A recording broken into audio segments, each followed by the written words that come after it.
मैंने आज सोचा था कि मैं एक शो शुरू करूंगा जिसको कहूँगा मास्टर स्ट्रोक, क्योंकि इस देश की मीडिया ने हमेशा से, जब से इस देश में प्रधानमंत्री नरेंद्र मोदी ने कार्यभार संभाला है, तब से लगातार उनके हर फैसले को मास्टर स्ट्रोक कहा गया। लेकिन उस हर मास्टर के स्ट्रोक ने इस देश को कमज़ोर किया है।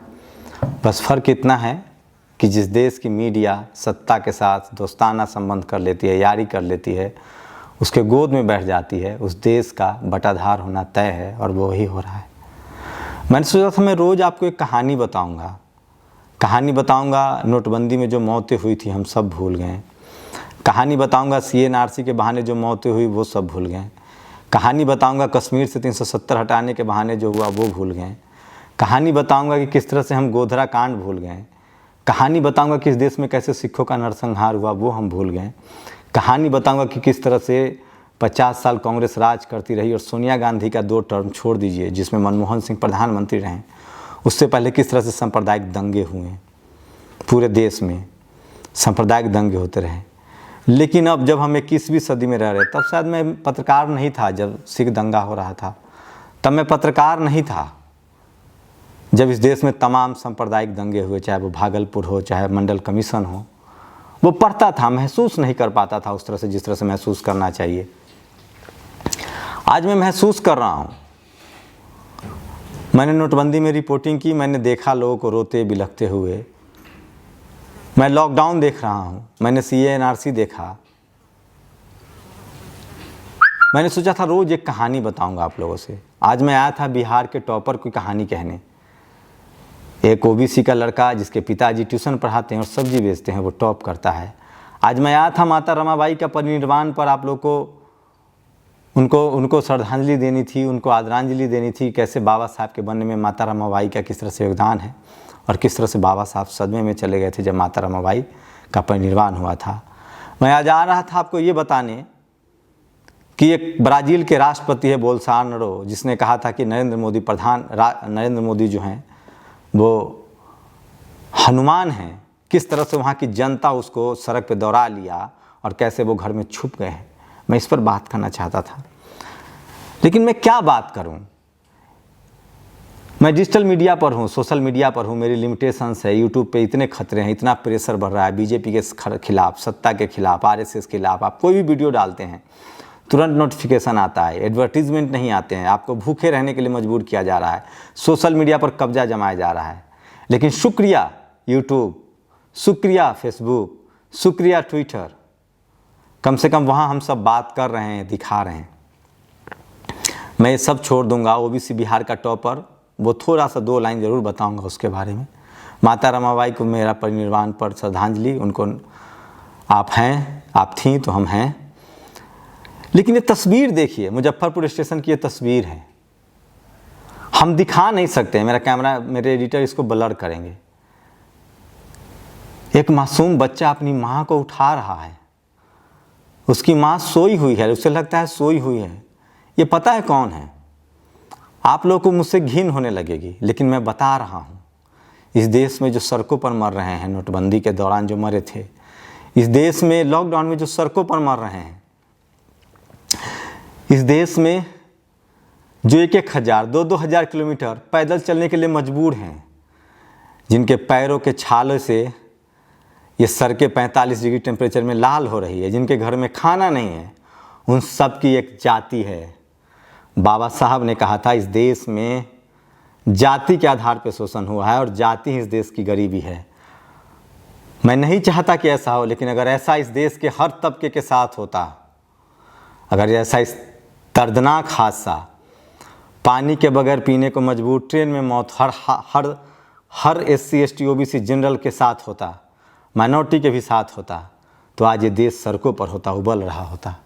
लेकिन संजोग है, विडंबना है, नियति है, दुर्भाग्य है कि ये सब हादसा उनके साथ हो रहा है जिनके लोग सत्ता से बहुत दूर हैं, या जो लोग सत्ता में नहीं अपने आप को बना के रख पाते हैं, जिनको छल प्रपंच नहीं आता है, या जिनके पास मीडिया नहीं है यूट्यूब के अलावा, या जिनके पास यूट्यूब भी अभी साल भर पहले आया है और जिस पर यूट्यूब पर भी कब्जा नहीं है, जिसका ट्विटर नहीं है, फेसबुक नहीं है।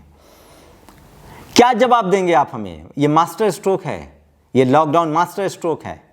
क्या नोटबंदी मास्टर स्ट्रोक था? इस बच्चे का चेहरा नहीं दिखा सकता, इस महिला की लाश नहीं दिखा सकता, वो अपनी माँ को जगा रहा है। ये बिहार के मुजफ्फरपुर के स्टेशन की का शॉट्स है। आपको पता है श्रमिक स्पेशल के नाम से ट्रेन चल रही है। 160 साल का इतिहास है इस देश में ट्रेन का। तब कंप्यूटर नहीं था, तब लाल बत्तियां भी नहीं जलती थी, लेकिन ऐसा कभी नहीं हुआ था कि ट्रेन को सूरत से सिवान आने में 9 दिन लगता हो। वो कर्नाटक चली जाती हो, कोई पुरुलिया चली जाती हो, कोई राउरकेला चली जाती हो। जो टॉयलेट के पानी है उससे अपने बच्चे को प्यास बुझा रहे हैं। किसी गर्भवती के बच्चा डिलीवरी होता है ट्रेन में और वो 17 घंटा 20 घंटा अपने बच्चे की लाश को लेकर ट्रैवल करती है। क्या ये सब मास्टर स्ट्रोक है? क्या ये सब झूठ है? क्या इस देश के लोगों को आंखों में पानी नहीं है? क्या इस देश की पत्रकारिता सवाल नहीं पूछ सकती है? नहीं पूछ रही है, क्योंकि उसे पता है कि मरने वाला कौन है, उसकी जाति क्या है। उसके लोग SC ST OBC माइनॉरिटी के लोग टेलीविज़न में नहीं हैं, अखबार में नहीं हैं, सुप्रीम कोर्ट में नहीं हैं, मीडिया में नहीं है, जुडिशियरी में नहीं है, ब्यूरोक्रेसी में नहीं है, बिजनेस में नहीं है, और वो सत्ता में नहीं है। और जो आज विपक्ष में हैं, मुझे नहीं पता उनकी आंखों में पानी है कि नहीं है, या वो सिर्फ टीवी देख रहे हैं। क्या अखिलेश यादव सिर्फ टीवी देख रहे हैं? क्या मायावती जी सिर्फ टीवी देख रही हैं? क्या तेजस्वी सिर्फ टीवी देख रहे हैं? मुझे लगता है ऐसा नहीं है। वो देखते होंगे सोशल मीडिया भी। क्या जवाब देंगे आप? मैं फिर कह रहा हूं, जिस दिन इस तरह से मौत है, इस देश के तमाम कैटेगरी के लोग, जनरल कैटेगरी के लोग, जिनको मैं ब्राह्मणवादी, जातिवादी, मनुवादी कहता हूं, जिनका कब्जा है इस देश की मीडिया पर, ब्यूरोक्रेसी पर, जिनका कब्जा है इस देश के जुडिशियरी पर, जिनका कब्जा है इस देश के सुप्रीम कोर्ट क्या कहता है? मैं सुओ मोटो नोटिस ले रहा हूं।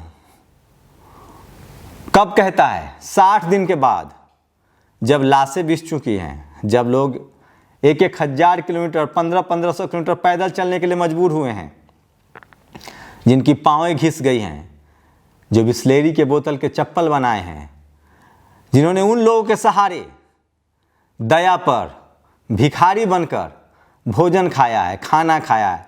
शुक्रिया इस देश के सिख समुदाय के लोगों, शुक्रिया इस देश के मुस्लिम समुदाय के लोगों जो आपने मदद की, और शुक्रिया उन तमाम लोग जिन्होंने सबसे ज़्यादा मदद की है। लेकिन आप सवाल कब पूछेंगे? क्या आप भी लगता है कि इस देश का टीवी, अखबार अपनी जिम्मेदारी उठा रहा है? क्या आप भी लगता है कि हम कोरोना से बच रहे हैं? और बच भी गए तो क्या कर रहे हैं बच के? हम जिंदा लाश बन गए हैं।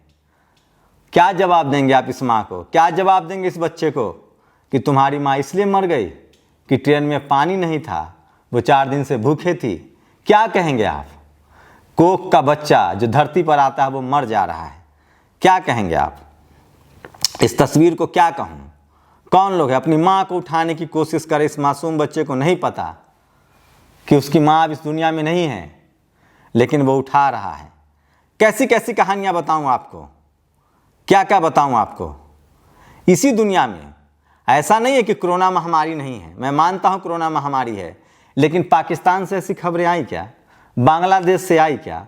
अमेरिका से आई क्या? इटली से आई क्या? जापान से आई क्या? चीन से आई क्या? और आप क्या कहना चाहते हैं? भारत में जनसंख्या ज़्यादा है, मैं जानता हूँ, बहुत लोग कहते हैं। मैंने एक बार एक सेमिनार में कहा था कि अगर बाबा साहब ने वोट की ताकत नहीं दी होती और हमारे माँ बाप अनपढ़ न होते और अगर हमारी संख्या ज़्यादा नहीं होती तो आप हमें नदी में फेंकवा दिए होते। आज जो हमें आप कुचल रहे हैं, हम दूसरे दर्जे के नागरिक हैं इस देश में। जनसंख्या वजह नहीं है साहब। जनसंख्या तब भी थी जब ट्रेनें ढो रही थी लोगों की, जनसंख्या तब भी थी जब हमें खाना मिल रहा था। आपके एक फैसले ने, आपके एक मौत के मास्टर स्ट्रोक ने हमें सड़क पर ला खड़ा किया है।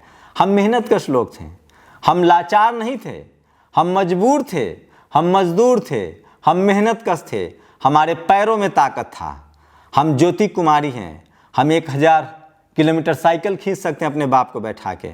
हम दुत्ती चंद हैं, हम मेडल जीत सकते हैं। हम PT उषा हैं, मेडल जीत सकते हैं। हम तीरंदाज भी हैं, हम खेत जोतते हैं, हम बैल चलाते हैं, हम आपकी सब्जी पहुंचाते हैं, हम आपके घर में झाड़ू पोछा करते हैं। और जब मौका मिलता है हमें पढ़ने का तो हम संविधान लिख देते हैं। और हम इन छप्पर के घर में, बिहार जैसे राज्य में सब्जी बेचने वाले का वो बहुजन बेटा टॉप करता है। हमारे में बहुत ताकत है, लेकिन आप करते क्या हैं? आप करते हैं हमसे लाचार करते हैं, हमें बेबस करते हैं, हमें घुटनों पर टिका के आप कहते हैं कि आपकी हाइट ज़्यादा है। आप आरक्षण खत्म करते हैं जो हमें भागीदारी देता है, और आप कहते क्या हैं? आज तक 70 साल बाद आपने एक राष्ट्र नहीं बनने दिया, आपने एक देश नहीं बनने दिया। हम मानते हैं संविधान को, ये वो लोग संविधान को मानते हैं जो आपके हर फैसले को मानते हैं, क्योंकि उन्हें लगता है कि एक चुना हुआ प्रधानमंत्री है, क्योंकि उन्हें लगता है कि इस देश में अब भी संसद है, अब भी संविधान है। लेकिन मैं कहना चाहता हूँ उन तमाम सांसदों से, उन तमाम हुक्मरानों से कि क्या आपकी आंखें गीली नहीं होती है? क्या आप पत्थर के हो गए हैं? क्या इन मौतों के बाद आपका, जब कोई मुसलमान लिंचिंग में मारा जाता है, जब किसी ब्राह्मण की लिंचिंग होती है, तब तो आप बोलते हैं हम उसके भी साथ हैं, नहीं होना चाहिए लिंचिंग। लेकिन कैसे कर पाते हैं आप कि एक जाति विशेष के आदमी की हत्या होती है तो उसको डॉलर पाउंड, एक जाति विशेष के फौज की शहादत होती है तो डॉलर पाउंड, और जब वही SC ST OBC माइनॉरिटी के लोगों का होता है तो आप छोड़ देते हैं। जब पुलिस एनकाउंटर करती है तो उनको सरकारी नौकरी करोड़ों रुपए मिलते हैं और बाकी दूसरे को छोड़ देते हैं। ये कैसे करते हैं आप अंतर?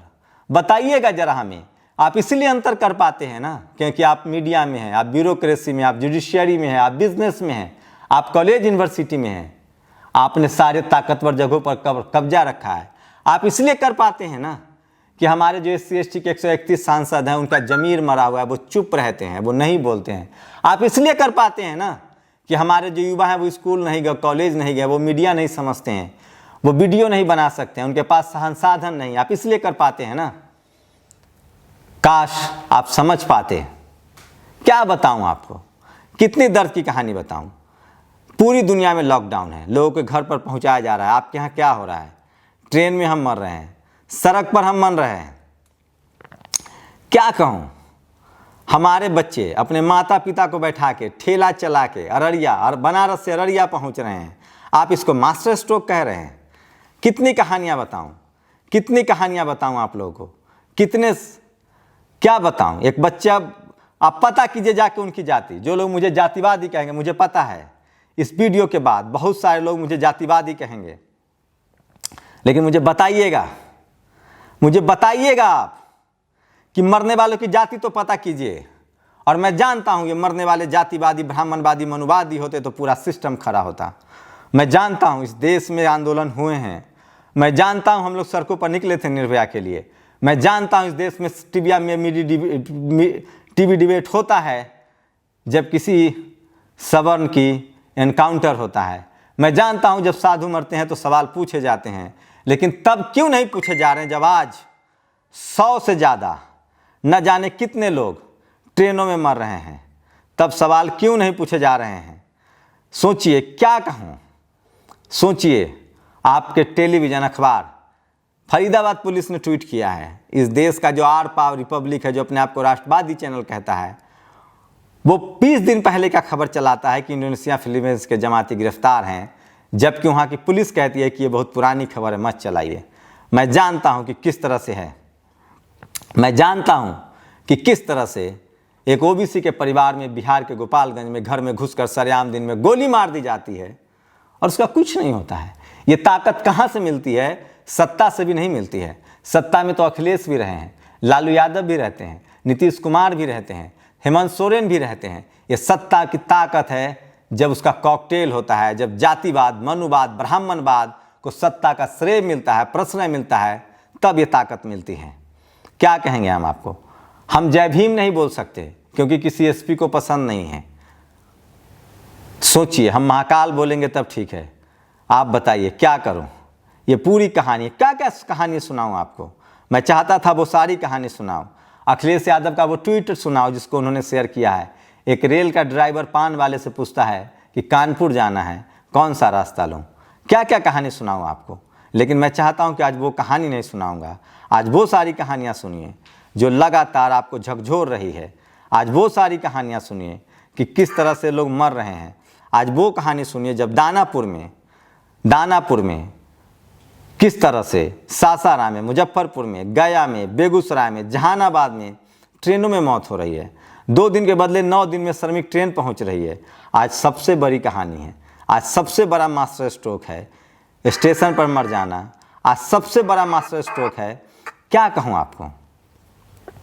आज सबसे बड़ा मास्टर स्ट्रोक है सड़कों पर पैदल मरते हुए मर जाना। आज सबसे बड़ा मास्टर स्ट्रोक है सबको मर जाना। क्या क्या मरेंगे आप? हम सब मरेंगे। आपको क्या लगता है कि आप बच जाएंगे? आपको क्या लगता है कि आप बच जाएंगे? हम सब मरेंगे। हमने आंखें बंद कर ली है। हम जिसके सहारे थे उन्होंने हमें बेसहारा छोड़ दिया है। क्या बताऊं, नवकोक से आइस बॉक्स तक स्पेशल ट्रेन में मेरी बच्ची इतनी ही सफ़र कर पाई। नवजात नहीं पड़ी कि हत्या नहीं हुई, पर क्या ये हत्या से कम है? मुंबई से मुजफ्फरपुर लौट रहे थे दंपति, मध्य प्रदेश में बच्ची जन्मी, इलाज के अभाव में दम तोड़ा। बरसों इंतजार के बाद सिद्धि विनायक मंदिर में मन्नत मांगी थी। कोरोना का लॉकडाउन हुआ और श्रमिक दंपति राजकुमार एवं पत्नी रिंकू देवी। अरे मैं फिर कह रहा हूँ, जाति पता कीजिए इन लोगों की, आपको पता चल जाएगा। जिस दिन इस देश में ना हर जाति, हर मजहब, हर संप्रदाय के लोगों के ऊपर विपत्ति आती ना, ये देश एक साथ खड़ा होता। दरअसल हम टुकड़ों में बटे हुए हैं, हम जाति में बटे हुए समाज हैं, हम मजहब में बटे हुए समाज हैं। अच्छा, ओबीसी के लोग मर रहे हैं, मजा लो। अच्छा, जनरल कैटेगरी के लोग मर रहे हैं, मजा लो। लेकिन मैं कह रहा हूँ, जो सरकार चल रही है ना, मैं मीडिया वालों से खासकर कह रहा हूँ, आप सवाल नहीं पूछ रहे हैं ना, एक दिन आप पर भी नौबत आएगी, आप भी जेल में डाले जाएंगे। आप भी जब घर में आग लगेगी ना, तो सबके घर जद में आएंगे। मास्टर स्ट्रोक बताते हैं ना आप लॉकडाउन को, मास्टर स्ट्रोक बताते हैं ना। कोई आता है 4 घंटे में कहता है लॉकडाउन। मास्टर स्ट्रोक बताया था ना आपने नोटबंदी को, मास्टर स्ट्रोक बताया था ना आपने CNRC को, मास्टर स्ट्रोक बताया था ना आपने 370 को। इस सब मास्टर स्ट्रोक में जान जा रही है लोगों की, मौत हो रही लोगों की। मैं नहीं चाहता कि किसी के घर में ऐसी मौत हो, लेकिन कभी उनका हाल जाके पूछिए जिनकी मौत हो रही है। लेकिन आप नहीं जाएंगे, मुझे पता है। आपको कह दिया गया है कैमरे सड़क पर नहीं होंगे, नहीं तो देश जान जाएगा। कैमरे सड़क पर नहीं होंगे, नहीं तो सुप्रीम कोर्ट सुओ मोटी नोटिस लेगा। कैमरे सड़क पर नहीं होंगे, नहीं तो हम सब की सरकार की भद पिटेगी, किरकिरी होगी। कैमरे तो उनके पास होंगे जो अपना प्रचार करते हैं, जो अपनी तारीफ़ करते हैं। कैमरे तो वहाँ होंगे जहाँ वर्चुअल 1000 रैलियाँ होंगी 1 साल पूरा होने पर। कैमरे तो वहाँ होंगे जहाँ 150 मीडिया सेंटरों में प्रेस कॉन्फ्रेंस की जाएगी।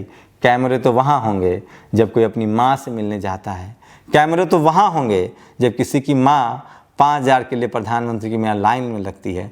आपके कैमरे वहाँ नहीं होते हैं जहाँ लोग सड़कों पर होते हैं। और जिनके लोग सड़कों पर हैं उनके पास कैमरा नहीं है, उनके पास शंभू नहीं है, उनके पास टेलीविज़न नहीं है, उनके पास अखबार नहीं है, उनके लोग सत्ता में नहीं हैं। और जो उनके लोग विपक्ष में हैं, जो लोग उनके संसद में हैं, पता नहीं वो क्यों मौन हैं। मैं उनसे फिर कहना चाहता हूँ, अगर आप जिंदा भी हैं तो मरे हुए हैं, क्योंकि आप बोल नहीं रहे हैं। और आप नहीं बोल रहे हैं तो बाबा साहब ने कहा था ज़िंदगी छोटी हो लेकिन बड़ी होनी चाहिए। क्या क्या कहानी सुनाऊं। कई घंटों तक गोद में बिना इलाज तड़पती रही मासूम। काफ़ी दूर तक गोद में ही रखा बच्ची का शव। इलाज होता तो बच्ची बच जाती। तस्वीर रविवार सुबह 7:45 बजे मुजफ्फरपुर जंक्शन की है।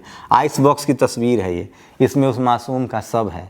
ये तस्वीर भी मुजफ्फरपुर की है, जिसमें वो मासूम बच्चा अपनी माँ को चादर से हटा रहा है। क्या कहेंगे आप? मैं बहुत कुछ बोलने के लिए आया था, लेकिन अब नहीं बोल पाऊँगा क्योंकि मेरे पास शब्द नहीं है। मेरी अंतरात्मा रो रही है कि आपकी नहीं रो रही है। कौन लोग मर रहे हैं सड़क पर पता है मुझे, उनकी जाति भी पता है, उनका मजहब भी पता है। वो है तो हिंदू ही, लेकिन सिर्फ वोट के समय आपको वोट देते हैं वो, क्योंकि वो टेलीविज़न देखते हैं, वो अखबार देखते हैं, वो लाचार हैं, वो बेबस हैं, वो स्कूल नहीं गए हैं, वो अपनी पहली पीढ़ी के हैं जो घरों से निकले हैं कमाने के लिए। इसलिए उनको नहीं पता है राजनीति आपकी। वो उनका आपको मास्टर स्ट्रोक नहीं समझ में आता है। उनके समाज में मीडिया भी नहीं है, जुडिशियरी भी नहीं है, ब्यूरोक्रेसी भी नहीं है, कुछ भी नहीं है उनके पास। वो मेहनत कश हैं, वो कमाते हैं, वो खाते हैं, और आप उनको मौत के मुंह में धकेल रहे हैं क्योंकि आपको कोई प्लानिंग नहीं है।